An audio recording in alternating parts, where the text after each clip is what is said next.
അപ്പോൾ ഇന്ന് നമ്മുടെ ടൂറിസ്റ്റർ ഗ്രൂപ്പിലെ അംഗങ്ങളൊക്കെ വന്നിട്ടുണ്ട്. നമ്മുടെ AR കാന്തപുരം, വേണാടി സലീം മാഷ്, ഡോക്ടർ സുബൈർ, അതുപോലെ നമ്മുടെ സാലിം ഉടനെ ഇവിടെ എത്തുമെന്ന് പറഞ്ഞിട്ടുണ്ട്. അപ്പോൾ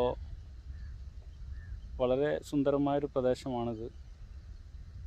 കൊടുവള്ളിയിൽ അങ്ങനെ കൂടുതൽ ആളുകളൊന്നും അറിഞ്ഞിട്ടുണ്ടെന്ന് എനിക്ക് തോന്നുന്നില്ല.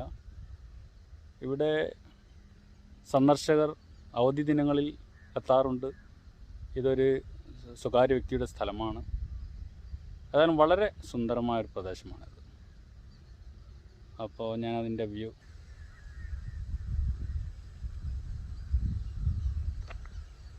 ഈ നേരത്തെ ഞാൻ വീഡിയോ ചെയ്തതാണ്. പക്ഷേ ഇവിടെ വന്നപ്പോൾ എന്തായാലും വീഡിയോസും ഫോട്ടോസും ഒക്കെ എന്തായാലും നമ്മൾ എടുക്കുമല്ലോ.